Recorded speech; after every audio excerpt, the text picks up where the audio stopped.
Hola, ¿cómo están? En esta ocasión voy a explicar lo que es las cefaleas en un contexto que va a ser más general y tratando de hacerlo sencillo y no específico para no complicarnos mucho y así poder repasar para para realizar cualquier examen. Ahora, las cefaleas denominadas también dentro del lenguaje común como dolor de cabeza, tiene en su clasificación dos tipos, la primaria y la secundaria. La primaria se debe a cuadros, en la primaria el dolor se debe a cuadros intrínsecos, o sea, a cuadros que se generan dentro de la cavidad craneal, en el cerebro o en alguna estructura del encéfalo. Las secundarias se deben ya a problemas exógenos. En esta oportunidad vamos a ver más las primarias, ya que las secundarias, al deberse a problemas exógenos, abarca otras enfermedades que se van a ver como, eh, como temas propios. Pero acá voy a mencionar algunas causas de las cefaleas secundarias. Eh, En este caso, se puede agrupar en cuatro grupos. Las cefaleas secundarias debido a hemorragia intracraneal, debido a una meningitis, debido a tumores y debido a una arteritis de la temporal. En el caso de la hemorragia intracraneal, puede, esta hemorragia intracraneal se puede deber a varias causas. A una hemorragia subaracnoidea, una rotura de aneurisma, una malformación arteriovenosa o una hemorragia intraparenquimatosa. Los signos y síntomas que va a presentar y se diferencian de las demás enfermedades o patologías es que se presenta de manera aguda.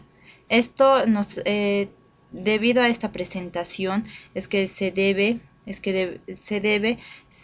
diferenciar de la migraña, pero la hemorragia intracraneal presenta rigidez de nuca que no se presenta en la migraña y no presenta fiebre.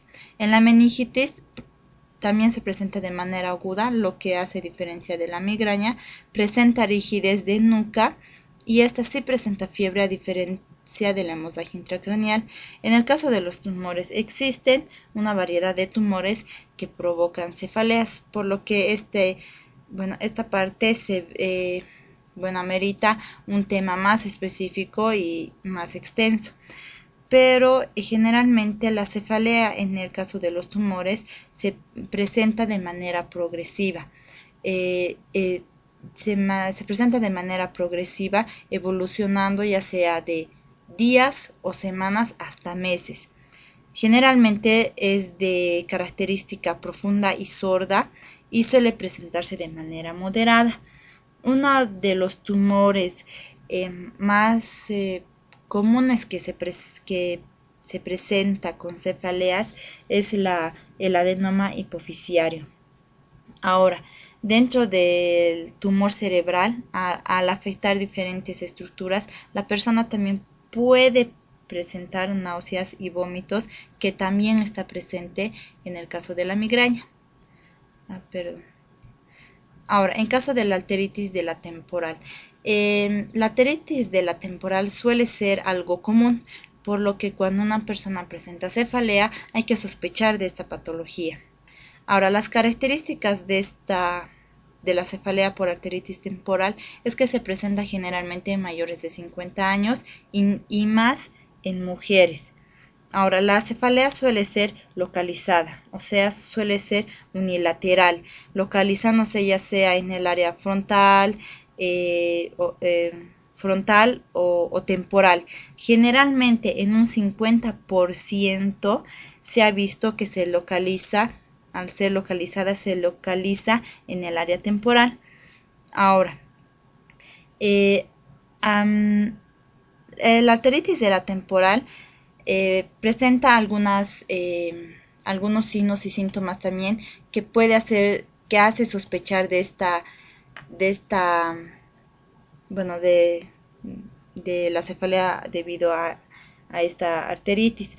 Una de estas, que no lo puse acá, perdón, pero la voy a mencionar, es la polimialgia reumática, la claudicación mandibular, fiebre y pérdida de peso. Características son la polimialgia reumática, la fiebre y la pérdida de peso.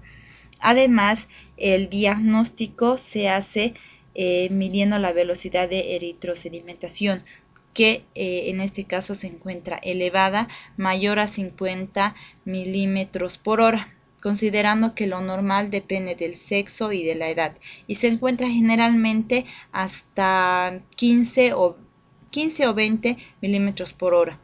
Ahora, se puede detectar para el diagnóstico también que la tensión sobre la arteria temporal se encuentra disminuida y se confirma el diagnóstico con la realización de una biopsia de la arteria temporal, donde se demuestra la necrotización de la arteria, o sea, se encuentra necrotizada.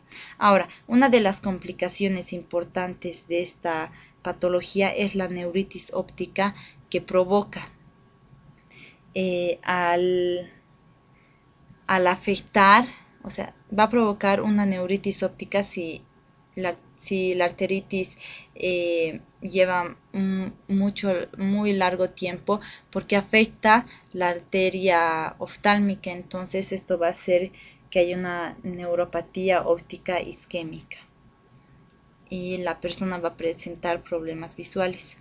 Ahora ya entrando a lo principal, que son las cefaleas las cefaleas primarias.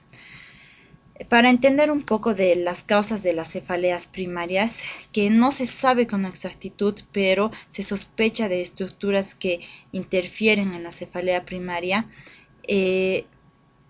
estas estructuras son los vasos intracraneales y el sistema trigemino cervical. Para no complicarnos mucho, este sistema y los vasos intracraneales funcionan de manera,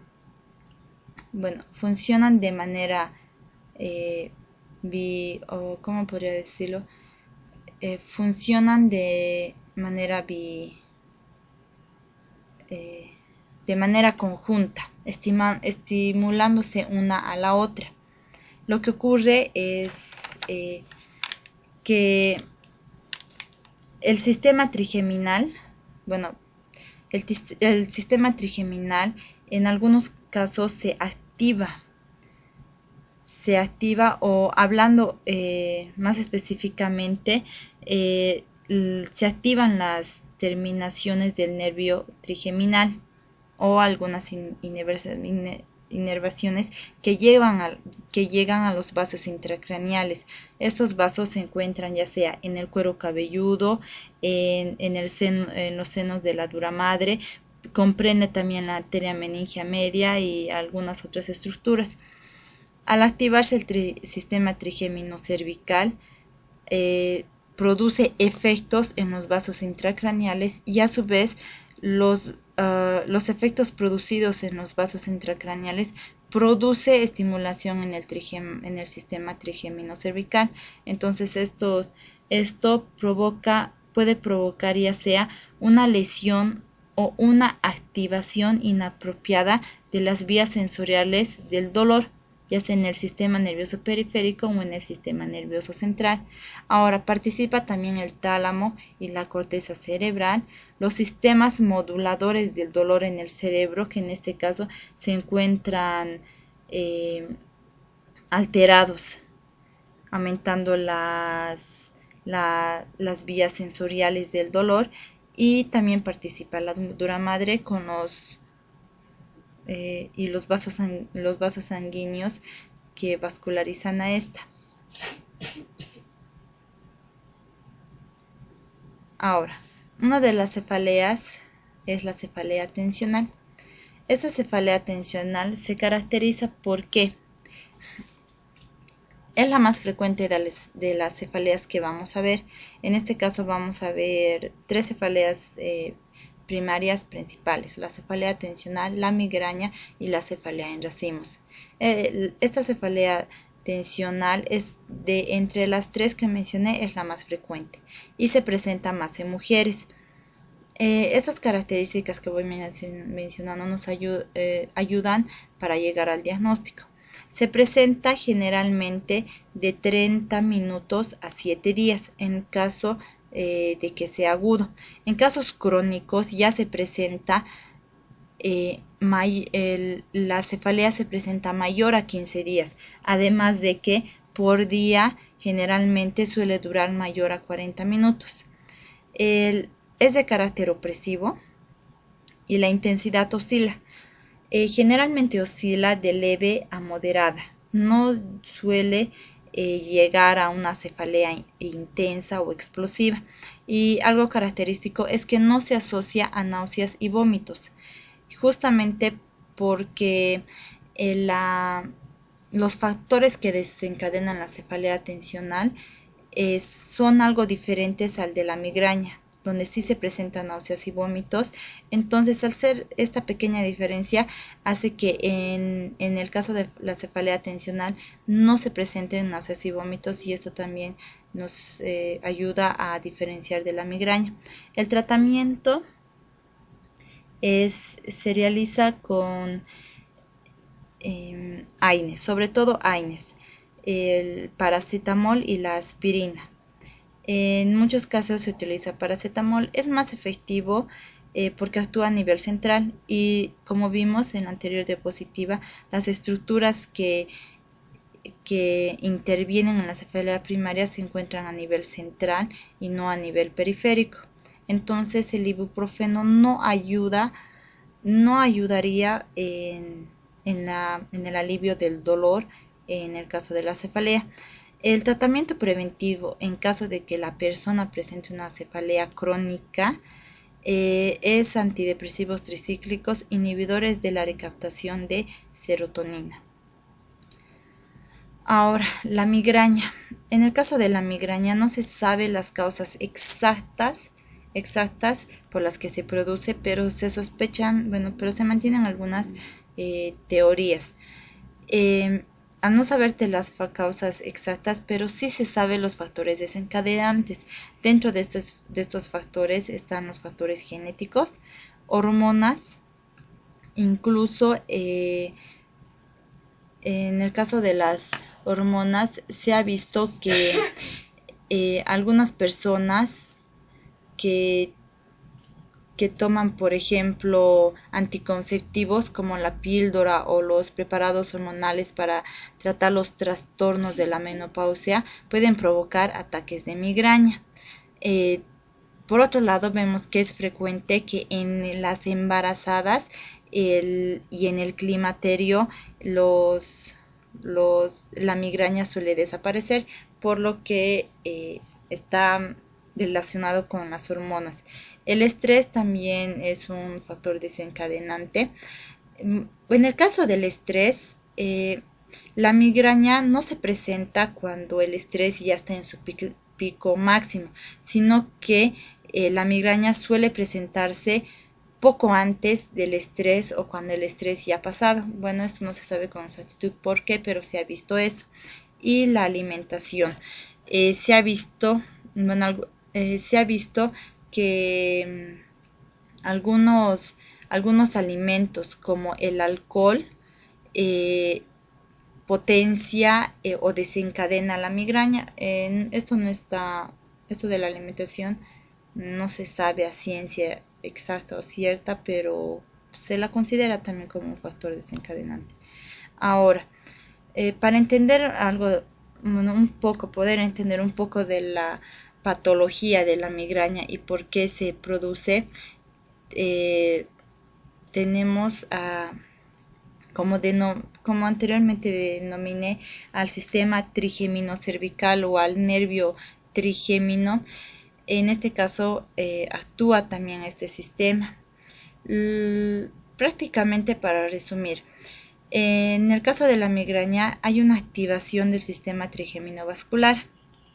Al activarse este sistema trigeminovascular, que es el punto de partida, ocurre una alteración de la serotonina y una alteración en las neuronas corticales que se vuelven menos excitables.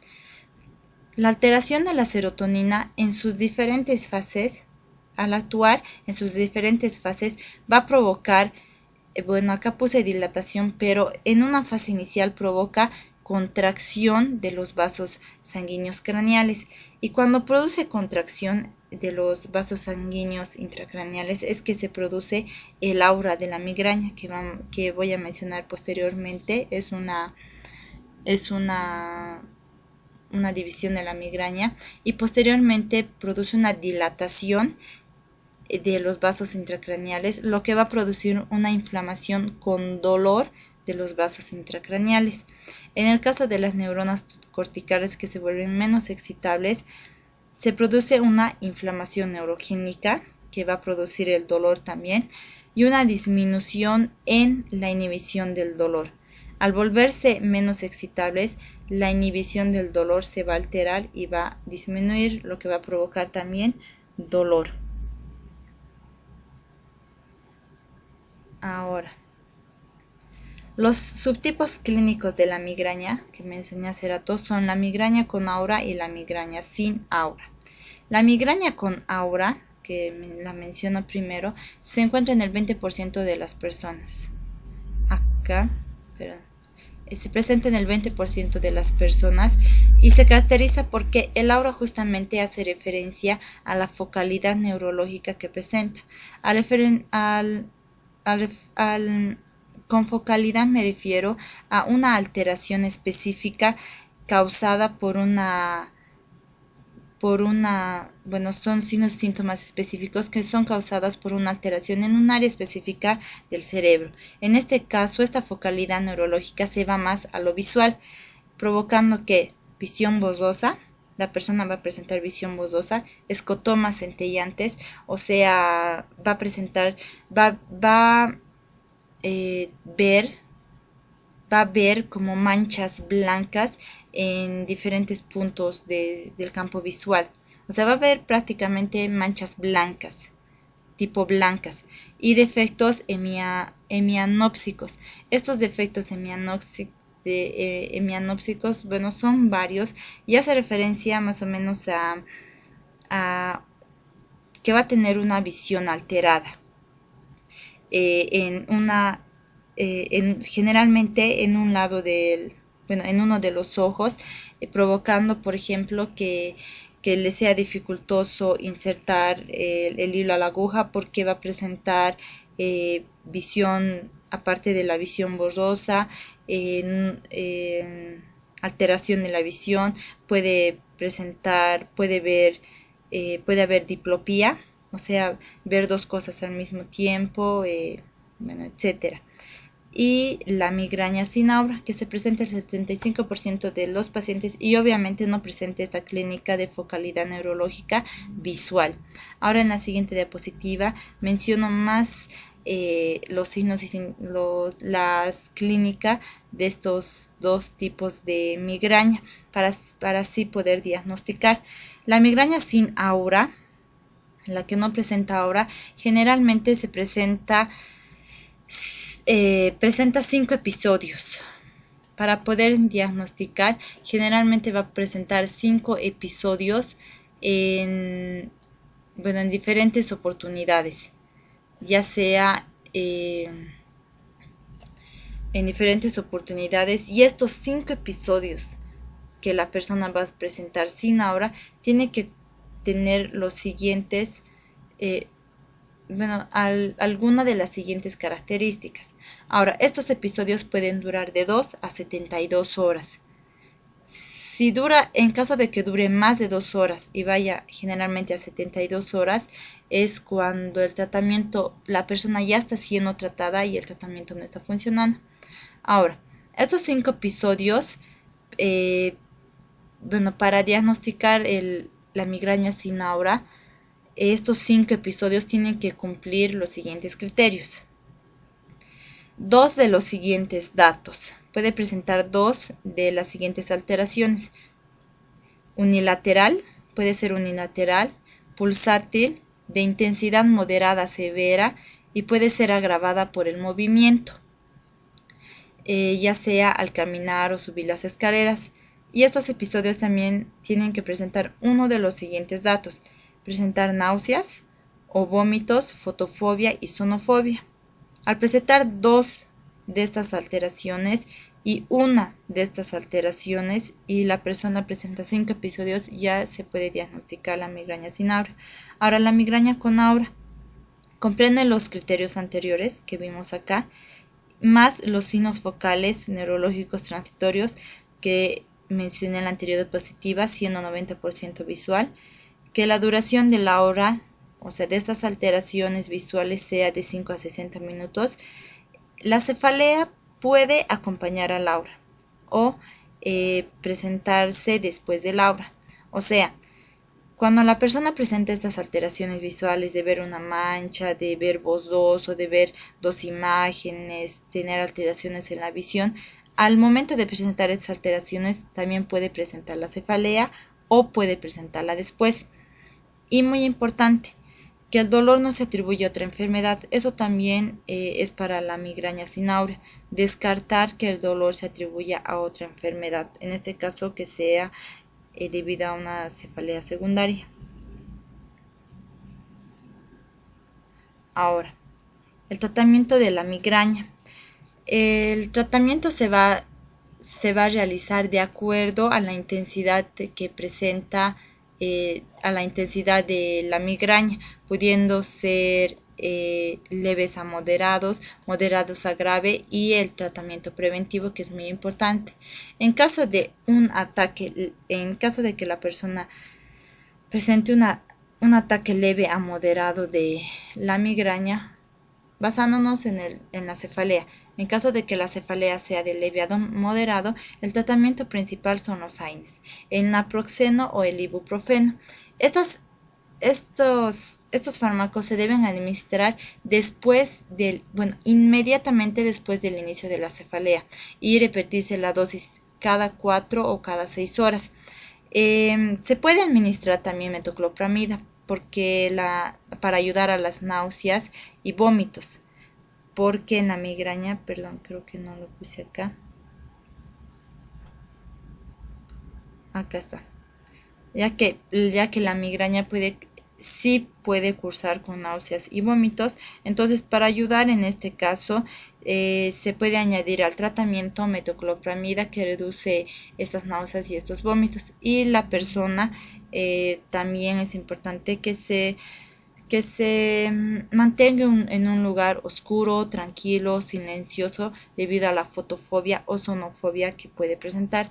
Ahora, me olvidé mencionar la fotofobia, y la sonofobia se refiere a la molestia o que tiene la persona con la luz y con los ruidos, o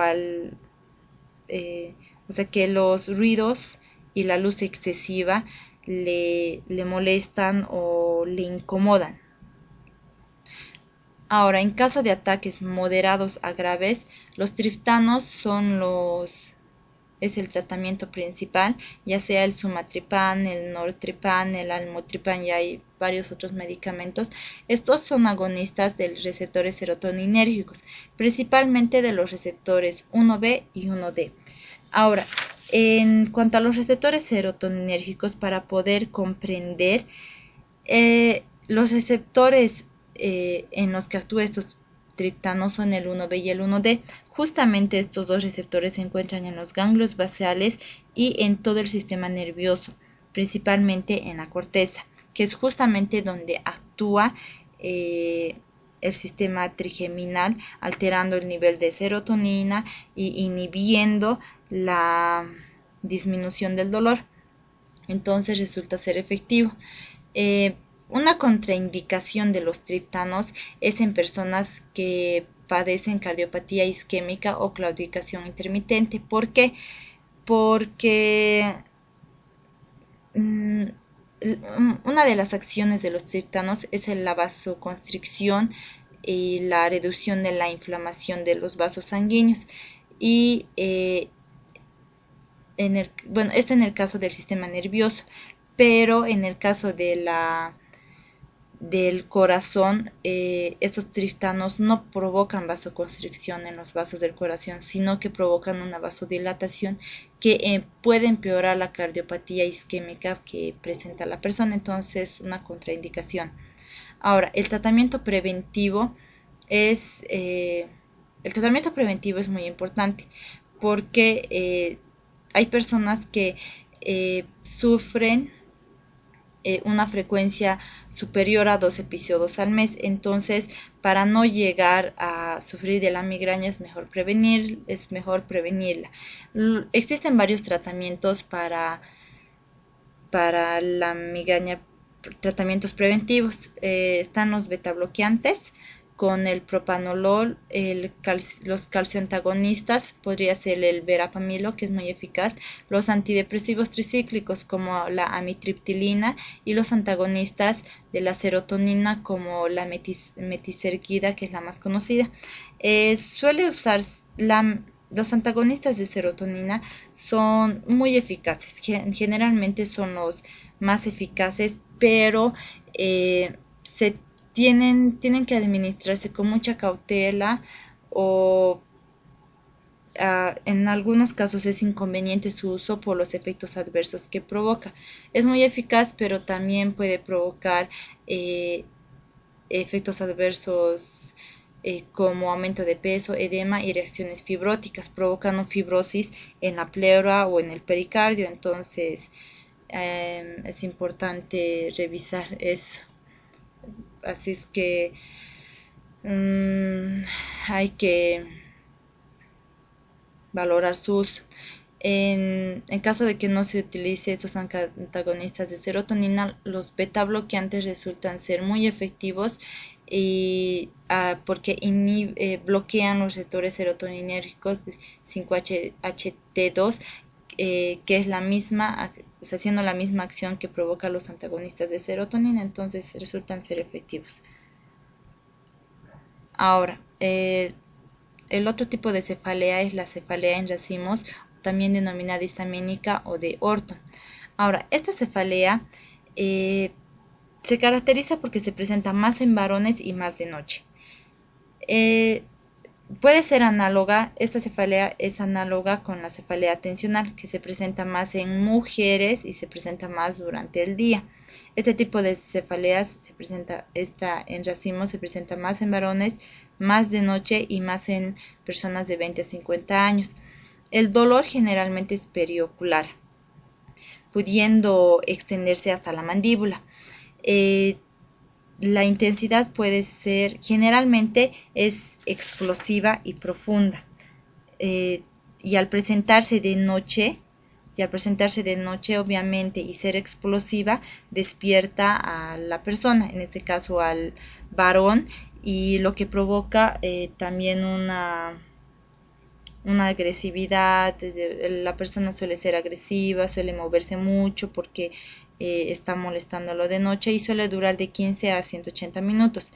Además de que la duración puede variar, la presentación puede presentarse una vez cada 2 días o 8 veces en un mismo día y suele asociarse algunas veces con lagrimeo, rinorrea y obstrucción nasal.